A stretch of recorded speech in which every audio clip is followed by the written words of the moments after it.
Taxation isn't theft. How libertarians use victimhood to break their own rules. Taxation is theft.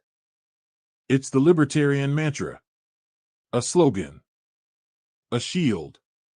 It sounds simple. Governments take your money without consent, and that violates property rights. But slogans aren't arguments.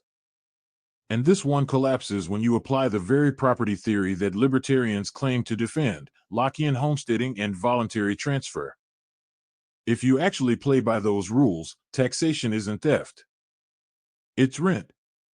It's ownership. And you're not a victim, you're a co-owner who inherited your share of a functioning society. 1. Property according to libertarians. Libertarians argue that legitimate property can only be acquired through original appropriation, mixing labor with unowned resources. Voluntary transfer, buying, inheriting, or receiving a gift from someone who owned it.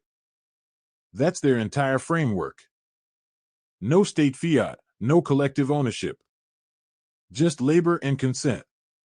But even this oversimplifies reality. In practice, legitimacy exists on a spectrum. Not every claim is either fully valid or fully void.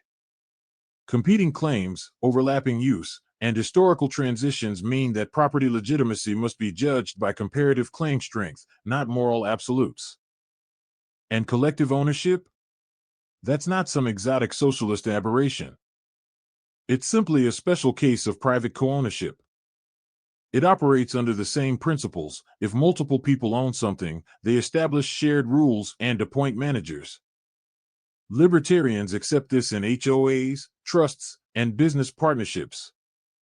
Rejecting it when the property is called a nation is pure inconsistency. 2. Modern democracies were homesteaded by revolution. Most democratic nations weren't built by inheritance or contract. They were built through revolution, conquest, and wars with other states, some just, some unjust. Some began with acts of aggression, others with defensive uprisings.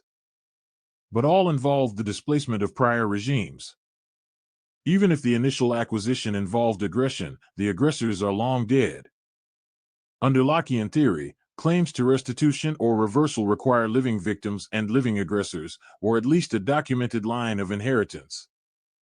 If no one alive today can prove a superior claim, then the current possessors, those maintaining and organizing the land, hold legitimate title. And what came after wasn't chaos. It was reconstruction. People fought, bled, and organized. They established courts, roads, defense, and institutions.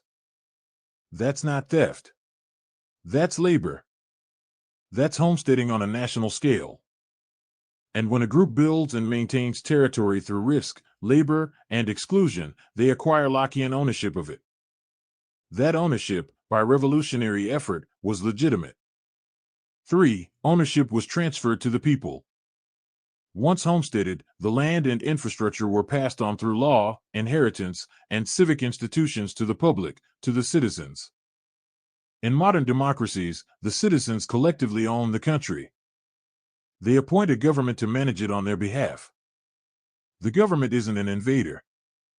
It's the elected agent of the property-owning citizenry. When it taxes, it does so to maintain shared property and services. That's not theft.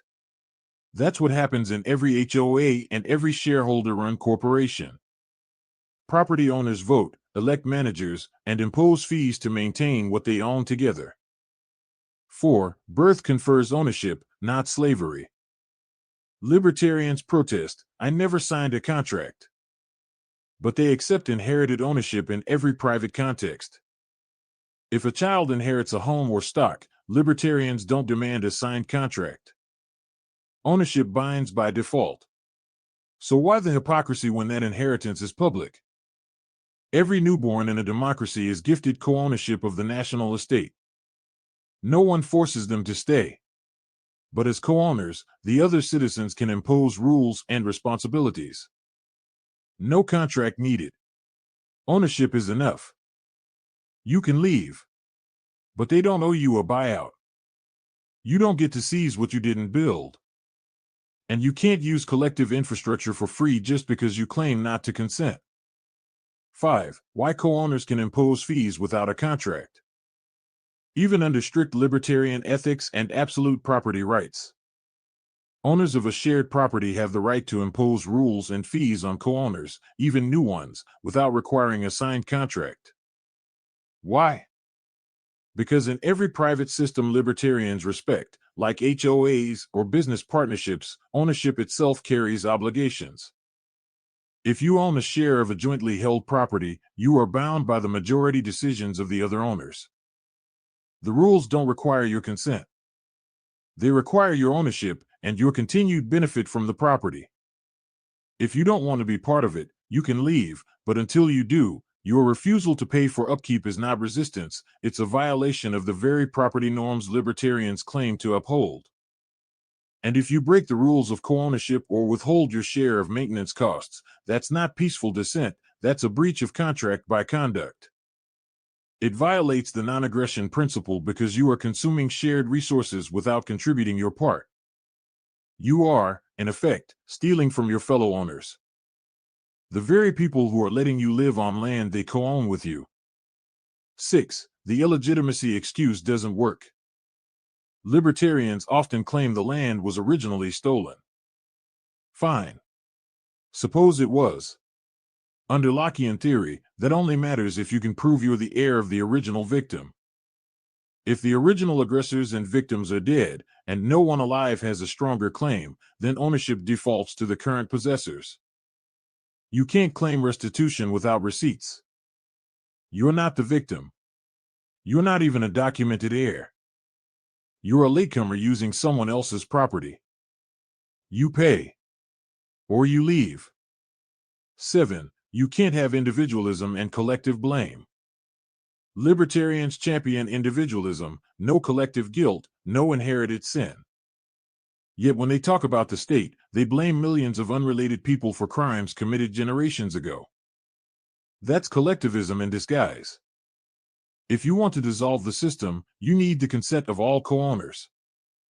That's how it works in private corporations and HOAs. You can't just declare yourself sovereign, take land, and refuse responsibility. That's not freedom. That's theft. 8. Democracies are just scaled-up HOAs. Libertarians love private governance, HOAs, corporate boards, free associations. But that's exactly how democracies function. Citizens are co-owners of shared land and systems. They vote to manage those assets. They elect boards. They impose fees for maintenance. If you respect HOAs, you have no philosophical basis to reject democracy. You just resent being outvoted. 9. The victim narrative is a cover for entitlement. When libertarians scream taxation is theft, they're not defending rights. They're crafting a victim story to justify stealing their share of public infrastructure. They want to secede, carve out land, or free ride on the systems they won't maintain. That's not philosophy. That's opportunism. They aren't fighting theft. They're trying to justify it. Conclusion: taxation is the price of ownership. You didn't choose to be born, but you were born into ownership. And ownership comes with responsibility. You inherited roads, courts, clean water, a currency, and an army. You also inherited taxes. That's not slavery. That's what it means to own a civilization. You weren't born a serf. You were born a shareholder. You were born a co-owner. And when the system you inherited sends you a bill to keep it alive, that's not theft. That's your rent for existing in a world you didn't build, and your dues for helping preserve it for the next person who didn't build it either. And if you don't like it, you can leave. Formal logic proof.